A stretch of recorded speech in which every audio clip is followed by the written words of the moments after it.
Open you up and make you ready for a bit of the old ultra-violence. One of these got seized by the FBI before it could finish its theatrical run. One was banned in 11 countries and is now streaming on a platform your parents use. And one spent 15 years in a customs warehouse before anyone was legally allowed to watch it. Number 15, Straw Dogs, 1971. Amy! Are you okay? Sam Peckinpah had already made a career out of pushing violence further than studios were comfortable with. But Straw Dogs was the film that finally brought serious legal consequences down on him. Dustin Hoffman plays an American mathematician who relocates with his British wife to her hometown in rural Cornwall. What begins as quiet social friction escalates into something so brutal and so morally ambiguous that censors in multiple countries spent years arguing about what the film was actually saying and whether saying it should be permitted at all. The controversy centered on two specific sequences.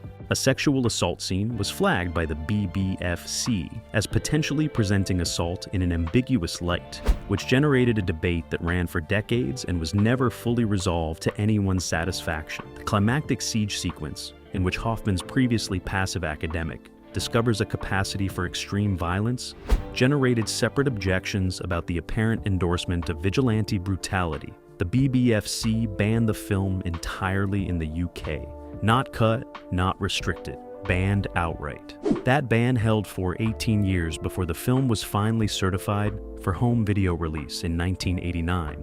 Even then, the certification came with conditions that restricted how it could be marketed. A full unrestricted UK release did not happen until 2002.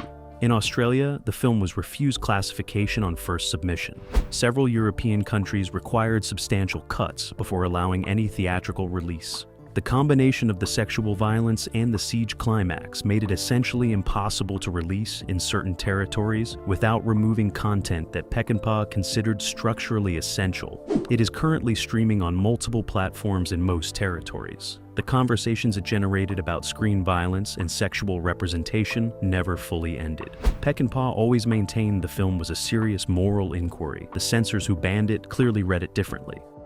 Number 14, A Clockwork Orange, 1971. Stanley Kubrick withdrew this one himself, which makes it unique on this list. The film was not banned by censors in the UK. Kubrick personally contacted Warner Brothers and had it pulled from British distribution in 1973, 2 years after release, and it remained unavailable in the UK until after his death in 1999. His reasons were personal. He had received death threats. His family had been harassed. He believed the film was being used as a blueprint by people looking for justification, and he decided the only responsible action was to make it unavailable. The film adapts Anthony Burgess's 1962 novel about Alex, a teenage gang leader in a dystopian near-future Britain who is subjected to experimental aversion therapy after being imprisoned for violent crimes. Malcolm McDowell's performance is one of the most extraordinary of the decade, simultaneously repellent and magnetic in ways that make the film's moral argument genuinely uncomfortable to engage with. In most other countries, the film faced conventional censorship battles. In several American states, local censorship boards blocked theatrical screenings. In Ireland, it was banned outright for years. West Germany required cuts to the violent sequences. Australia restricted it to adults-only classification after requiring edits. The irony of the UK withdrawal is that Burgess, who was British, spent years unable to see the film adaptation of his own novel in his own country. He had complicated feelings about the adaptation anyway, particularly about the American edition of his novel, which had removed the final chapter, and which Kubrick had used as his source.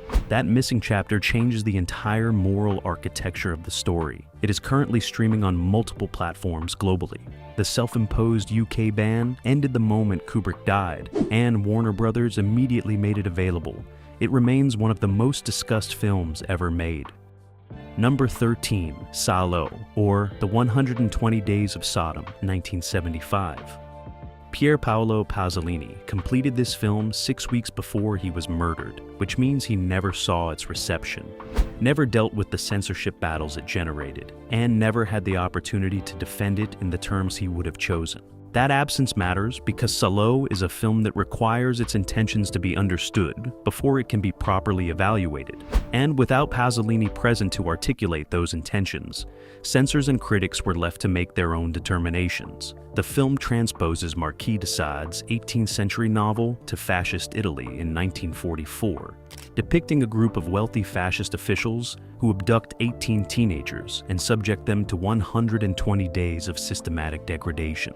Pasolini intended it as an analysis of power, fascism, and the relationship between political authority and the reduction of human beings to objects. Whether that intention justifies what ends on screen is a question that has been argued in courts and academic journals with equal intensity. The film was banned outright in Australia, the UK, New Zealand, and several other countries on first submission, and those bans were held for years. In the United States, the film was seized by customs officials in several states, and distributors faced criminal obscenity charges in certain jurisdictions. In Italy, Pasolini's home country, the film was confiscated by authorities and the distributor prosecuted. The UK ban was not lifted until 2000, and the film received full certification only after extensive legal arguments about its artistic merit were heard by the BBFC. Australia did not lift its ban until 2010. It is currently streaming on the Criterion Channel. The fact that a film this extreme is now available on a mainstream streaming platform represents either a significant expansion of cultural tolerance or a vindication of Pasolini's artistic intentions. Possibly both. Number 12, Deliverance, 1972. John Boorman made this one for Warner Brothers with a serious cast: Jon Voight, Burt Reynolds, Ned Beatty, and Ronnie Cox, and a budget large enough to shoot on location in the genuine wilderness of the Chattooga River in Georgia. The production was physically dangerous, the performances are extraordinary, and the film is one of the defining American movies of the entire decade. None of that prevented it from being banned, restricted, and argued over in courts and censorship offices across multiple continents. Four Atlanta businessmen take a canoe trip through a remote stretch of Georgian River before it is flooded by a dam project. What happens to them there is the film, and Boorman does not soften any of it. The sexual assault sequence involving Ned Beatty generated immediate and sustained censorship objections everywhere the film screened. The Bulle Bailey FC required cuts before certifying it for UK release. Australia classified it for adults only after internal debate about whether the cuts demanded were sufficient. In several American states, local censorship boards attempted to block screenings outright, with authorities in certain jurisdictions filing legal challenges that took months to resolve. The film's depiction of rural Southern Americans as threatening and violent generated separate objections from community groups in Georgia and neighboring states who felt the characterization was defamatory. It grossed over $46 million domestically against a relatively modest budget, and received 3 Academy Award nominations, including Best Picture. The commercial and critical success made it impossible to suppress entirely, but the censorship battles continued in various territories for years after its initial release. It is currently streaming on multiple major platforms. Reynolds always said this was the finest film he ever made. He spent much of the rest of his career in lighter material, and occasionally sounded like he regretted that decision. Number 11, Last Tango in Paris, 1972.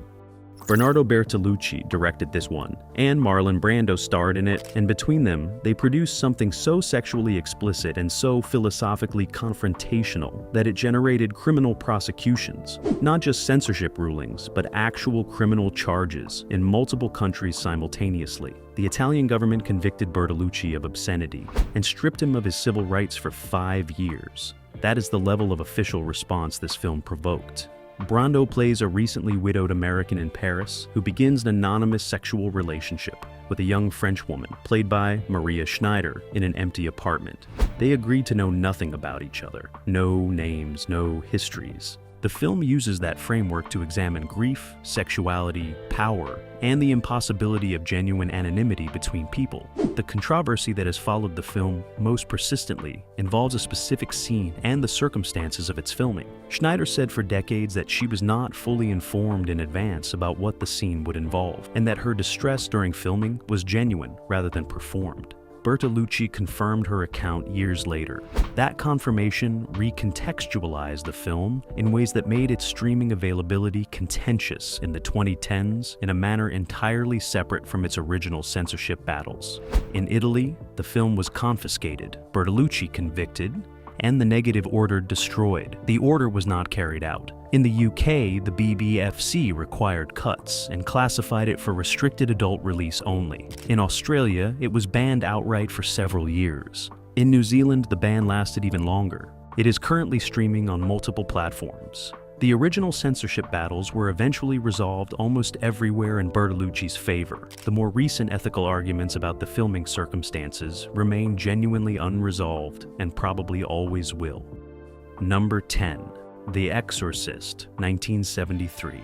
William Friedkin made this one for Warner Brothers with a serious budget, serious source material in William Peter Blatty's best-selling novel, and serious intentions about what kind of film he was making. What he delivered was so disturbing that audience members were reportedly fainting in cinemas, vomiting in the aisles, and in several documented cases requiring medical attention before the credits rolled. No film in the history of Hollywood had produced that kind of physiological response in paying audiences at that scale and that consistency. The story is straightforward. A 12-year-old girl in Washington, D.C. becomes possessed by a demonic entity. Her mother exhausts every medical and psychiatric explanation before turning to the Catholic Church. Two priests attempt an exorcism. What happens during that exorcism is the film, and Friedkin designed every element of it to be as physically overwhelming as the medium would permit. The BBFC in the UK passed it for theatrical release, but the film was refused video certification when the Video Recordings Act came into force in 1984. That meant the film was legally available in British cinemas, but could not be sold or rented on home video in the UK for over a decade. The video ban was not lifted until 1999, 26 years after the film's original release. Several UK local councils went further and banned theatrical screenings in their jurisdictions, regardless of the national certification. In several other countries, the response was more immediate. Singapore banned it outright. Malaysia refused certification entirely. Several Middle Eastern countries prohibited it on religious grounds that had nothing to do with the violence and everything to do with the film's theological content. It grossed over $230 million domestically in its original release, making it one of the highest-grossing films ever made at that point. It is currently streaming on Max. The film that required medical attendance at original screenings is now available to watch on a phone at 2 in the morning, which says something interesting about the distance between 1973 and now. Number 9. Chinatown, 1974. Roman Polanski directed this one for Paramount and produced what most critics still consider the finest American film of the 1970s. Jack Nicholson plays Jake Gittes, a private detective in 1930s Los Angeles who gets drawn into a water rights conspiracy and discovers something considerably worse underneath it. Faye Dunaway plays the woman at the center of it. John Huston plays the villain. Robert Towne wrote the screenplay, which is still studied in film schools as a model of structural perfection. The film was not banned in the conventional sense. Its censorship history is more specific and more legally complicated than outright prohibition. Several countries required cuts to the violence sequences before certifying it for theatrical release. The BBFC in the UK required edits to the scene involving Nicholson's nose. Australian censors flagged multiple sequences during certification review, but the more significant and more sustained censorship battle involved the ending, which is one of the bleakest conclusions in the history of mainstream Hollywood cinema.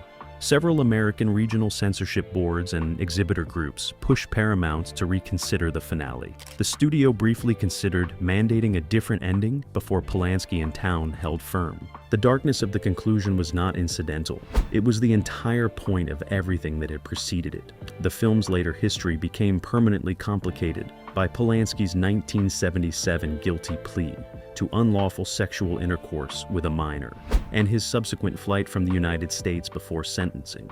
That history recontextualized the film's reception in ways that continue to generate arguments about whether and how to separate the work from the circumstances of its maker. It is currently streaming on multiple platforms. It received 11 Academy Award nominations and won one for Town's screenplay. Polanski remains a fugitive from American justice and has not returned to the United States since 1978. Number 8. The Wicker Man, 1973. Robin Hardy directed this British film for British Lion and produced something so genuinely strange and so completely outside the conventional horror framework that censors in multiple territories genuinely struggled to determine what category of objection applied to it. The film is not violent in the conventional sense. There is no monster, no supernatural threat, no graphic gore. What it has instead is a creeping religious dread that builds so methodically and so intelligently that the ending lands with the force of something genuinely traumatic. Edward Woodward plays Sergeant Howie, a devout Christian police officer who travels to a remote Scottish island to investigate the disappearance of a young girl. What he finds is a pagan community led by Lord Summerisle, played by Christopher Lee in what he later called his finest performance.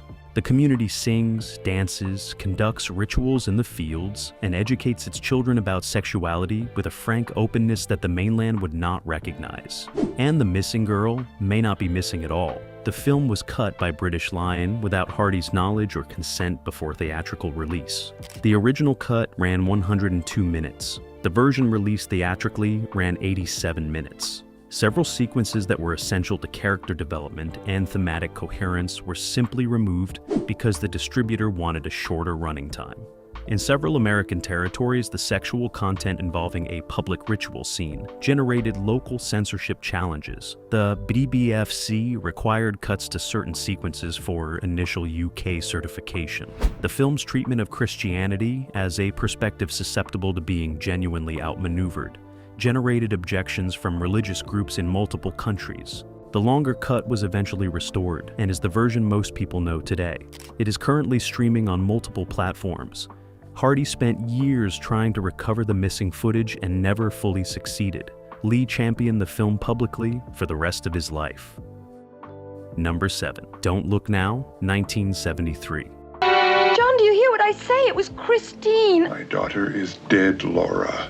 Nicola Roeg directed this one for British Lion and Paramount and produced a film so formally radical in its editing structure and so genuinely unsettling in its cumulative effect that it has never quite been absorbed into mainstream consciousness despite being universally praised by everyone who makes films seriously.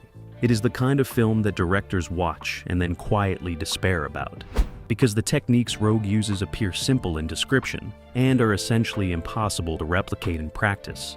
Donald Sutherland and Julie Christie play a couple in Venice following the drowning death of their young daughter. He is overseeing the restoration of a church. She encounters two elderly sisters, one of whom claims to be clairvoyant and to have contacted their daughter. He begins seeing a small figure in a red coat moving through the foggy streets. The film builds toward a conclusion that recontextualizes everything that preceded it in a single devastating image. The censorship battles centered almost entirely on one sequence. A post-coital scene between Sutherland and Christie was so naturalistic in its depiction that censors in multiple territories refused to believe it was simulated. Both actors denied repeatedly and consistently that anything explicit had actually occurred. The BBFC required cuts to the sequence regardless. Australian censors classified the film for adults only after flagging the scene specifically. In the United States, several regional boards attempted to reclassify the film based on the sequence alone, and Paramount faced legal challenges in certain jurisdictions from exhibitors who had booked it expecting conventional certification and received something more complicated. The full uncut version is currently streaming on multiple platforms. The argument about whether the scene is simulated has never been definitively settled and probably never will be. Roeg died in 2018 without resolving it publicly, which seems entirely consistent with his approach to filmmaking. Number 6. Midnight Cowboy, 1969. It all buys that cowboy crap anymore. They're laughing at you on the street. This one technically crosses into the late 60s, but its censorship battles extended throughout the 1970s, and its influence on what the decade's cinema was permitted to attempt cannot be overstated. John Schlesinger directed it for United Artists and delivered the only X-rated film in the history of the Academy Awards to win Best Picture, which is a distinction so specific and so unlikely that it has never been repeated and almost certainly never will be. Jon Voight plays Joe Buck, a naive Texan who arrives in New York City convinced he can make a living as a hustler. Dustin Hoffman plays Ratso Rizzo, a consumptive street con man who becomes his unlikely companion. The film is about loneliness, delusion, and the specific cruelty of a city that takes everything and offers nothing back. It is one of the most emotionally precise films ever made about friendship between people who have no legitimate reason to care about each other. The X rating was assigned by the MPAA in 1969 based on the film's sexual content and its frank depiction of male prostitution. That rating made it commercially radioactive in many territories and generated immediate censorship responses internationally. The BFC in the UK required cuts before certifying it for restricted release. Australia refused the original cut and classified a heavily edited version for adults only. In 1971, without changing a single frame, United Artists resubmitted the film to the MPAA and received an R rating. The content had not changed, the cultural moment had. That reclassification is one of the clearest illustrations in Hollywood history of how censorship operates less as an objective standard and more as a reflection of what a given moment is prepared to tolerate. It is currently streaming on multiple platforms. The Best Picture win remains the most startling upset in Oscar history, and the X rating that preceded it makes it permanently fascinating as a document of exactly how much 1969 was willing to change all at once. Number 5. Apocalypse Now, 1979.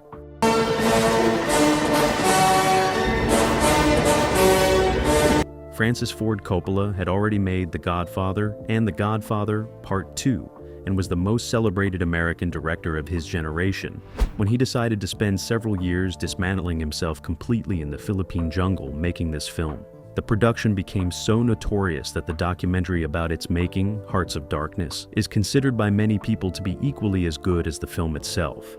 Coppola mortgaged everything he owned. Martin Sheen had a heart attack on set. Marlon Brando arrived overweight and completely unprepared. A typhoon destroyed the sets.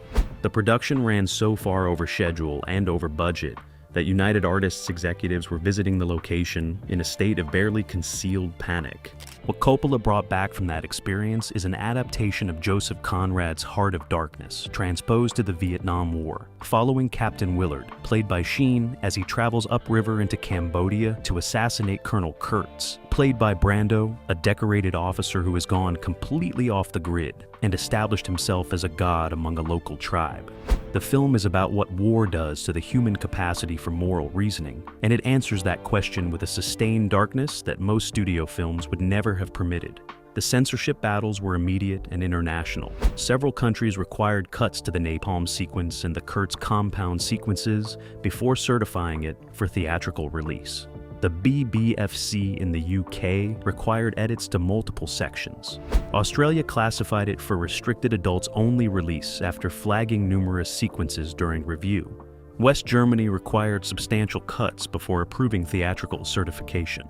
Several South American countries under military governments at the time banned it outright, reading the film's portrait of American military authority as a critique too specific to be permitted. It is currently streaming on multiple platforms in the Redux cut and the original theatrical cut. Coppola has since released a third version, Final Cut, which he considers definitive. The film that nearly destroyed him personally is now available in 3 versions simultaneously, which would have been incomprehensible to the man mortgaging his house in 1976. Number 4. Taxi Driver, 1976. Woman I've ever seen. Thanks. Martin Scorsese made this one for Columbia Pictures with a screenplay by Paul Schrader that Schrader wrote in something close to a fugue state over 2 weeks while sleeping in his car. That biographical detail matters because Taxi Driver feels like a film made from the inside of a very specific psychological crisis. And the authenticity of that perspective is precisely what made censors so uncomfortable and what makes the film so enduring. Robert De Niro plays Travis Bickle, a Vietnam veteran working nights as a taxi driver in a New York City that the film presents as a vision of urban collapse so complete it approaches apocalypse. Travis cannot sleep, he cannot connect. He writes in his diary about the filth he drives through and gradually formulates a plan to clean it up through violence.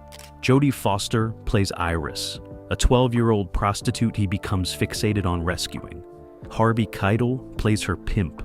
Sybil Shepherd plays the campaign worker Travis idealizes and cannot reach. The film received a Palme d'Or at Cannes, which gave it an artistic credibility that complicated but did not prevent the censorship response.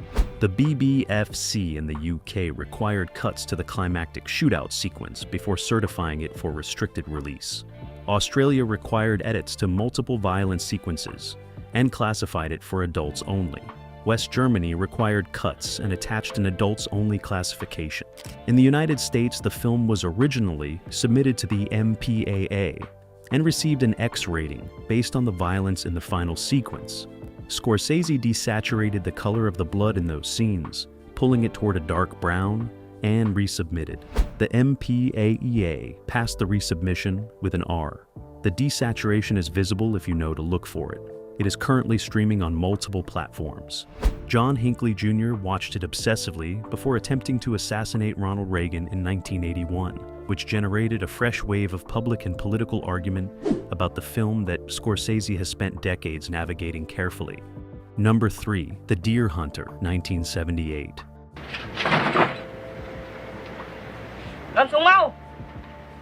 Michael Cimino directed this one for Universal and EMI and won the Academy Award for Best Picture and Best Director with it, which makes its censorship history all the more remarkable.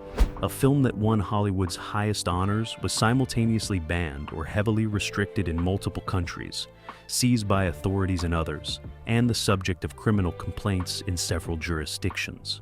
The awards and the banning happened at the same time, which tells you a great deal about the gap between critical consensus and official tolerance. The film follows a group of working-class friends from a Pennsylvania steel town through their experiences in Vietnam and their attempts to return to normal life afterward. Robert De Niro, Christopher Walken, and John Savage play the central trio. The Vietnam sequences center on the Russian roulette scenes in which American prisoners are forced by their Viet Cong captors to play the game for the entertainment of guards. Those sequences are the source of almost every censorship objection the film generated. The BBFC in the UK required cuts to the Russian roulette sequences before certifying it for restricted release.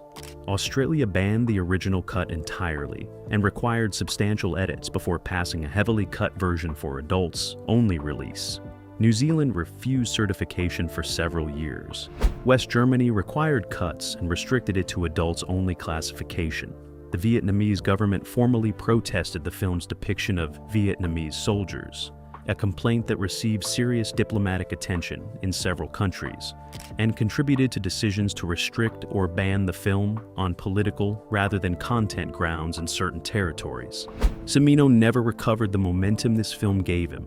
His follow-up, Heaven's Gate, destroyed his career and nearly bankrupted United Artists simultaneously. The Deer Hunter remains his masterpiece and one of the defining American films of the decade. It is currently streaming on multiple platforms. Number 2, Monty Python's Life of Brian, 1979. I'm not the Messiah! I say you are, Lord, and I should know I followed a few. This one is the most unexpected entry on this list, and also in certain respects the most instructive about how censorship actually operates.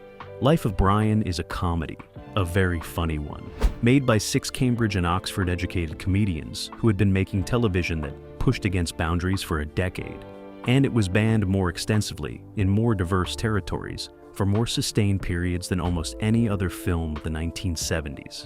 The film follows Brian, played by Graham Chapman, an ordinary man born in Bethlehem on the same night as Jesus in the stable next door, who spends his adult life being accidentally mistaken for a Messiah.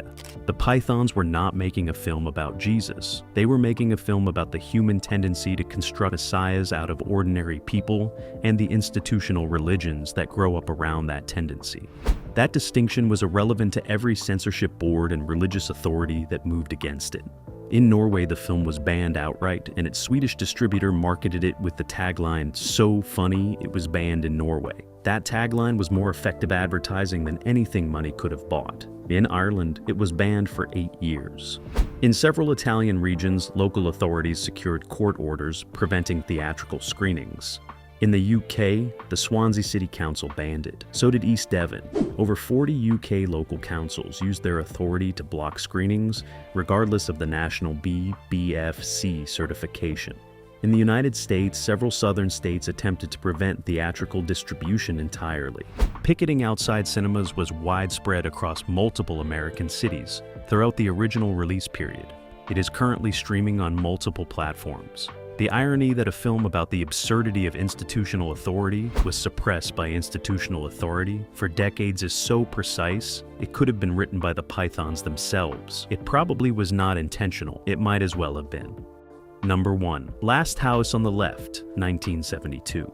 I feel like a woman for the first time in my life. Two girls from the suburbs. Wes Craven made his debut with this one and produced something so aggressively disturbing that it spent the better part of 3 decades banned, restricted, seized, and prosecuted in more countries and more jurisdictions than any other film on this list. The raw number of separate banning orders, censorship rulings, custom seizures, and criminal complaints generated by Last House on the Left across its full international history has never been precisely calculated, partly because many of the actions taken against it by local and regional authorities were never formally documented. The film is loosely based on Ingmar Bergman's The Virgin Spring, which is itself based on a 13th century Swedish ballad and follows 2 teenage girls who are abducted, tortured, and murdered by a gang of escaped convicts. The gang then inadvertently seeks shelter with the parents of one of the girls. When the parents discover what has happened, they take revenge. The film is ugly, raw, and technically rough in ways that amplify rather than diminish its impact. Craven had no money and no experience, and shot it with the desperation of someone who knew this might be his only opportunity. The BFC in the UK refused certification entirely, and the film appeared on the Video Nasty list when the Video Recordings Act came into force in 1984. It remained banned in the UK until 2008, 36 years after its original release. Australia refused classification for decades. New Zealand banned it outright. Germany, Norway, Iceland, and multiple other countries maintain bans or severe restrictions for most of the film's existence. In the United States, the film circulated in heavily cut versions that varied significantly by region, with local censorship boards making individual determinations that created a patchwork of different cuts playing simultaneously across different American cities. It is currently streaming on multiple platforms in the uncut version. The same film that could not be legally sold on home video in the UK until 2008 is now available on demand at any hour of any day. Craven went on to make A Nightmare on Elm Street and Scream, and became one of Hollywood's most commercially successful directors. Last House on the Left is where all of that began, and watching it now, it is still not difficult to understand why it frightened people so badly. These 15 films were pulled from cinemas, seized at borders, and prosecuted in court. Censors spent decades trying to contain them, but every ban only made the reputation grow. Now, they are all streaming, available to anyone with a subscription. The films outlasted every authority that tried to stop them,